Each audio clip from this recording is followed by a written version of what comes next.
There's no 100% sure ball way to identify pag magiging fake out nga ba yung isang stock. Kasi wala talaga, we really can't predict. This is a game of probabilities, meaning chances, Walang sure ball na investment, walang sure ball na trade.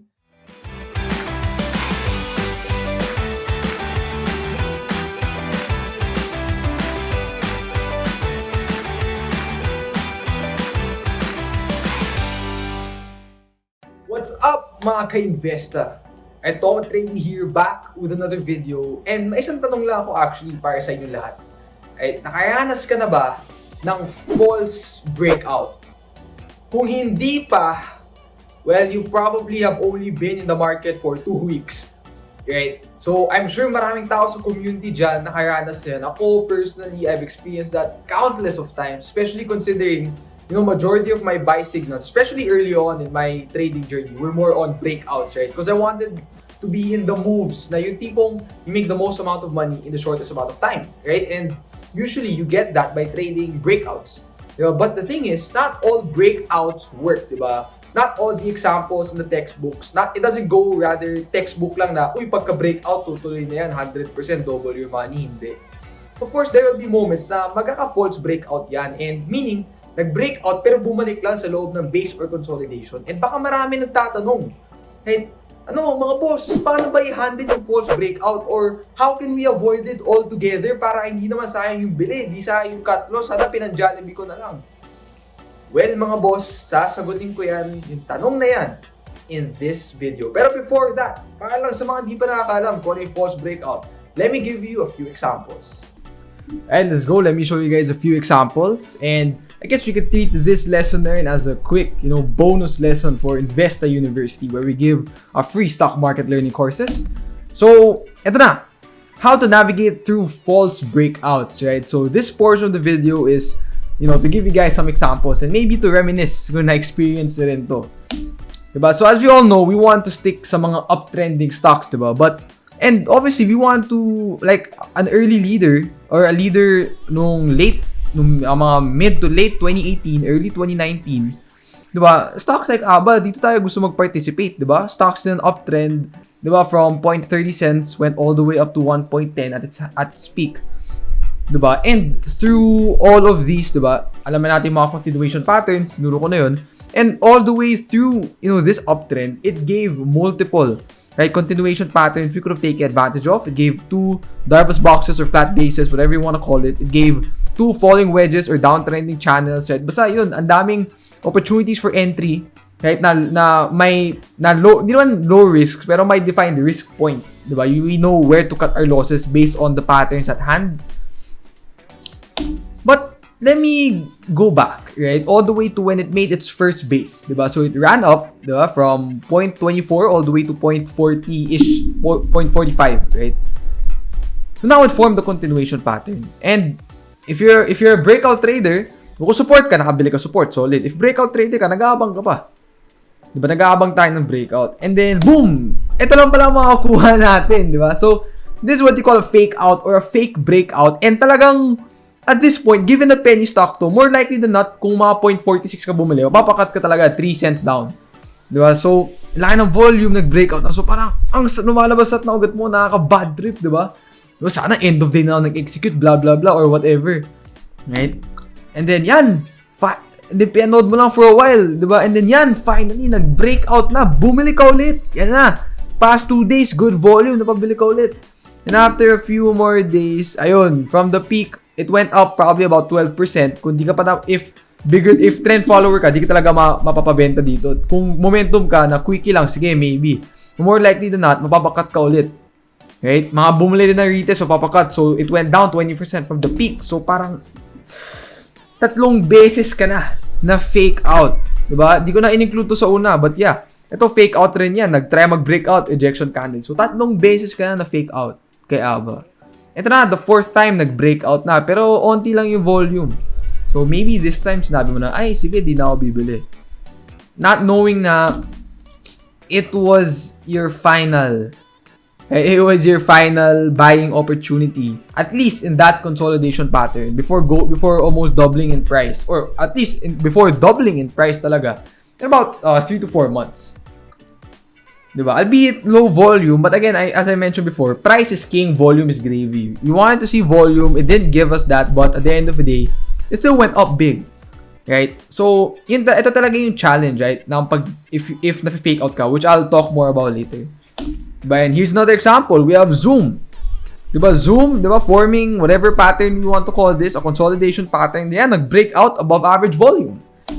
And then, nakita mo tong kandila na to. Parang, oh no. Tapos yung volume, oh no. Big rejection candle, huge volume on the downside. Parang, ano ba yan? Ano ba yan? Nakaka-bad trip. Nadali na ako kay Aba. Madadali pa ako sa Zoom. Eventually, it went down 26% from the peak. Mapapa-cut ka talaga dito even if exactly 160 ka nakabili. Diba? Just for it to eventually, diba? Ito yan, yung fake out, form an ascending triangle, a continuation pattern. Diba yan, nag-breakout na, tas may volume naman. Diba? And if hindi ka nakabili dyan, diba, you would have missed, right, a 200% move. Right? Went up to, so here's the thing, no, when na-fake out tayo, something I'm going to be talking about more later. Sometimes, diba, we have a hard time buying back. Diba? Buying back the position if ever it reforms a consolidation pattern and then breaks out again or even breaks out the next day. Right? And that's something we need to address. Again, I'll talk more about it later. But yeah, eventually it made a 200% move. Here we have Ditto. Diba? Ditto, huge run up, created a consolidation pattern, looks like a pennant, breaks out, right? Huge volume, and then what happens next? Ayun, went down 23% from the high. If TTF mo sana to, wala. Cut ka talaga dito. If quick swing trade yan, mabibenta mo position mo sa may tuktok. But yeah, nadali ulit tayo dito. And then let's say, sige, patient ka. You waited for another consolidation pattern. Yan na, binigyan tayo ng malaking Darvas box. Again, the bigger the base, the higher in space. The bigger the base, the bigger the breakout. And then it broke out and the fake and bumagsak 17% from the peak. Kahit may malaking volume, sakit sa ulo. Right? I'm sure a lot of people, there may be a few watching this who naranasan yung nangyari dito. And then you committed the cardinal sin. Tinanggal mo sa watchlist mo si Dito kasi nababad trip ka. So this happens sometimes, right? Some people say na, pag yun nga, nababad trip ka sa isang stock, or let's say, napakat ka, tanggalin mo lang sa watchlist mo para di ka na mabad trip. Well, I think this is a limiting belief or a belief na, sige, sure, you can do that, but you're trading off something. You're risking something else, and it's a chance for a potential buyback. It's a chance na, what if kasi, yung stock, like dito, we all know what happened when it was still named ISM. If tinanggal mo sa watchlist mo, you would have missed out on this. So parang, nakakainis. Di ba, na nag-breakout ulit, mas mataas pa yung volume. So parang, tinanggal mo sa watchlist mo, you would have not been able to see this unless, di ba, ano ka, parang titignan mo yung top gainers, ganun. But if you're a busy person and you're relying on the InvestaWatcher real-time alerts, right, edi, wala na, you missed out on this na. Diba? And you missed out on a 138% move in about 7 to 8 days. So parang congrats mo lang mga tropa mo nakakuha, but in reality, iyak ka na lang. So that's the biggest challenge when you're dealing with fake outs. Right? So I showed you guys some examples. Baka nasaktan kayo, na-experience na yun sa specific stock na yun, sa specific time. Yung ABA, tsaka yung ISM, ay tsaka yung dito, nadali ako dyan. Yung Zoom, hindi naman. Right? But now, oh wait, nadali rin pala ako sa Zoom. Grabe. Kaya ako pala napili itong mga examples ito. So, personal experiences ko to lahat. Diba? Sa Zoom, hindi ako nakapag-buyback. Right? So, now, how do we navigate through these? How do we deal with fake outs? And is there a way nga ba? Diba? To stop experiencing fake outs, to know na, ay, pag nag-breakout, how will we know pag mag-fake out lang yan? Well, I'll try to answer some of those questions. Diba? So, tatayo na lang ulit ako dun para mas kita niyo yung mukha ko. But it's time to answer this question. How do we navigate through these? Hoy, Mars! Sabi, balita, ang dami mo daw pera. Sugar daddy yan, no? Walang ganun, Mars. Ay, hindi. Nanalo ka sa loto. Walang ganun, Mars. Pawiran yan for sure. Sa InvestaCup to, Mars. Nag-double up pass ako para maging qualified sa bonus pot. Ngayon, over 1 million na ang prize pool. Tapos ayun, may araw-araw na pa-raffle, books, mentoring program, at cash. Wow! Pwede ba pag sumali, Mars? Oo naman! Registration is open until October 4. Ay, tara, sali tayo. Sasali ako. Sali tayo mga Mars!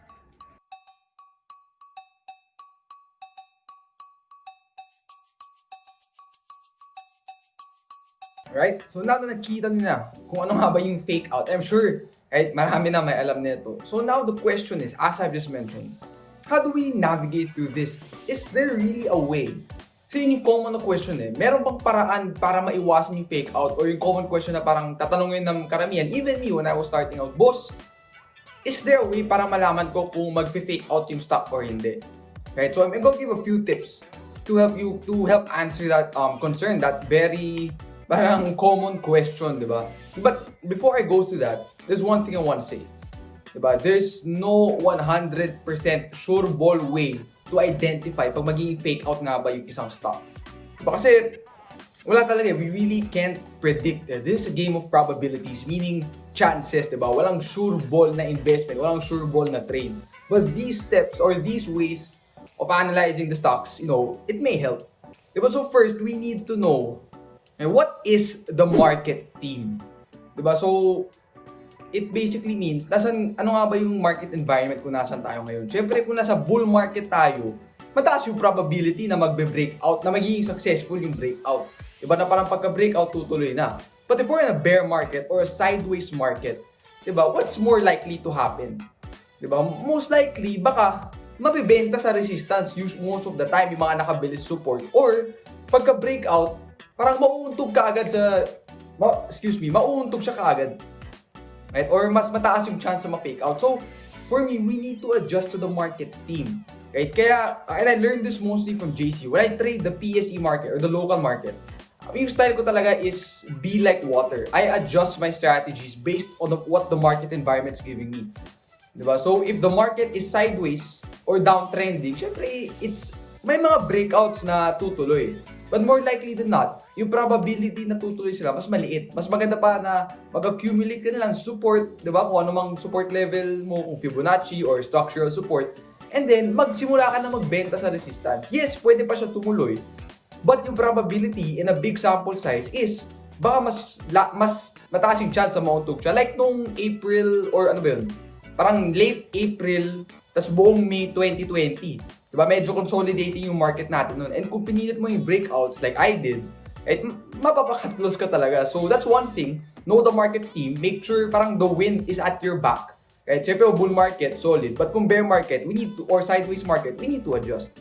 Diba? Second is, what stage are we in the life cycle of the stock? Diba? I made 2 videos before. But if you're an avid reader of Mark Minervini's books, you would already know this. Diba? We need to know the life cycle of the stock and kung pang ilang base na. I made an old video about that. Just find it sa YouTube channel dito sa Investagrams. But we need to know, is it in an early stage base? Or is it in a late stage base? Kasi when we say early stage base, ibig sabihin yan, onti pa lang may alam na di pa siya masyado sa radar ng public, di pa siya common na tinitignan ng lahat. Kasi when something is too obvious, more likely than not, mali na lang upside mo. Pero pag early game pa lang, I'm not saying na yung tipong downtrend I'm saying yung tipong nag-run up tapos nag-base.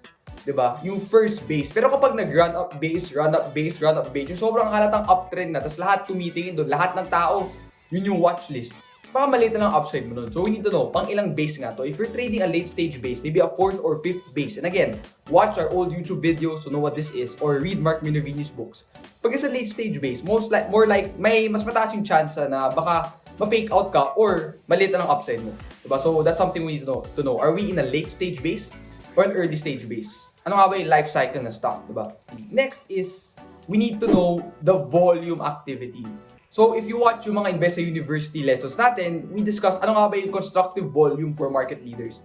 So number 1, we want to see during consolidations, low volume, meaning contracting volume, below average. Diba? And then during breakouts, you want to see high volume. Diba? So ito na, parang nag-complement Kapag nasa late stage base yung stock, tapos nagko-conso, tapos nakita mo yung volume during the conso, high volume, especially on down days, meaning above average volume spikes sa down days, late stage base, we can see that that's probably, there's a high chance na distribution yung nangyayari. rather than accumulation. Kasi again, constructive volume activity for market leaders is low volume conso, high volume breakout. So for the late stage base, a third to fifth base maybe, and we see consolidating siya, pero during down days, high volume, right? So pag red candle, high volume, that can be potentially, distribution. Right? And if we couple that with more complicated stuff like maybe may mga bull divs na sa RSI, di ba? Eh maybe may MACD crossover na pababa or stochastics crossover or nauntog na sa Fibonacci. So you can also implement mga indicators dito. So that's one thing to note also. But ito naman, the most important thing I need everyone to know is everything I mentioned, walang sure ball dun. Di ba? The stock may, be in a late stage base, right? It can be in a bear market. Tapos, pwedeng pangit yung volume activity. Tapos, pagka-breakout, 50% gain in 5 days. Pwedeng ganun. Walang sure ball. Right? The only sure thing about this is probabilities. Diba? Na we operate in a realm of uncertainty. Meaning walang sure ball na investment, like I always say. So, those things, the 3 things I mentioned, including yung indicators, parang lang siya, warning sign. Diba? Pwede siya makatulong, pero hindi sure ball.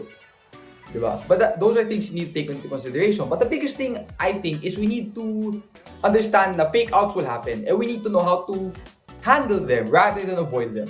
Diba? So pag na-fake out ka, talagang mapapakat loss ka. Pero huwag ka dun ma-frustrate. Diba? Sabi ko kanina, cardinal sin is removing the stock from your watch list. So I believe, dapat, the biggest thing is, we need to be prepared to buy back. Kasi pwedeng lang yan maaga ka lang masyado. Like sa dito, di ba? Pag nabili mo yung breakout, mapapakat ka talaga. Pero after 4 days, nag-breakout ulit. So we need to be mentally prepared. Dapat ready yung trading psychology natin to buy back. Albeit maybe even at a higher price. Minsan kasi pag nakat na tayo, parang wala na yung stock na yan, mahina na yan. Because we were personally affected. Napakat tayo But in the market's perspective, wala. Kung mag-breakout, tutuloy, edi kawawa tayo. Wala namang paki sa atin yung market It's all about our trading psychology and mental capability to execute. Diba? Even if napakat na tayo. Pwede nga parang breakout same day, tapos mag-fade same day. Mapakat ka, tas end of day, biglang tutuloy. So we have to be, it's hard, right? I'll say it na, real talk lang, it's hard to be at that level of trading psychology. Even ako, nahirapan, I can buy back na, parang kaya ko na Hindi siya ganun kahirap, but it's still, as before, but it's still difficult for me. So it's something that you really train yourself to do, and you train yourself to do it by mental preparation and by actually executing. So yun lang. Diba? 3 things I mentioned. You always have to know. Right? Ano nga ba yung market theme? Ano yung life cycle ng stock? Early stage base or late stage base? Tapos basahin mo yung volume and other indicator signals. But again, walang sure ball and we should always be prepared to buy back just in case mag-fake out. Tapos after 3 to 4 days or after a couple of days or even a couple of weeks, mag-breakout ulit. We need to be mentally prepared to buy again. Yung second breakout ba, magiging sure na? Hindi. Pwede mag-fake out ulit. But that's the game. It's part of, what we do. And it's something we need to learn how to navigate through. So hopefully, para sa mga momentum and breakout traders natin dyan, nakatulong to sa inyo. Diba? So, number 1 tip is always mentally prepare yourself to buy back. Kasi fake outs are always going to be part of the game. So yun lang. Hopefully, you found value, in this. And yun, I'll continue to make videos. We, in Investagrams, will continue to make videos. And kita-kits tayo sa susunod. So good luck sa mga breakout traders natin dyan. Hi everyone, if you like this video, please don't forget to like and comment down below. And for more stock market and trading lessons, please don't forget to subscribe to our channel and click the bell button to receive notifications.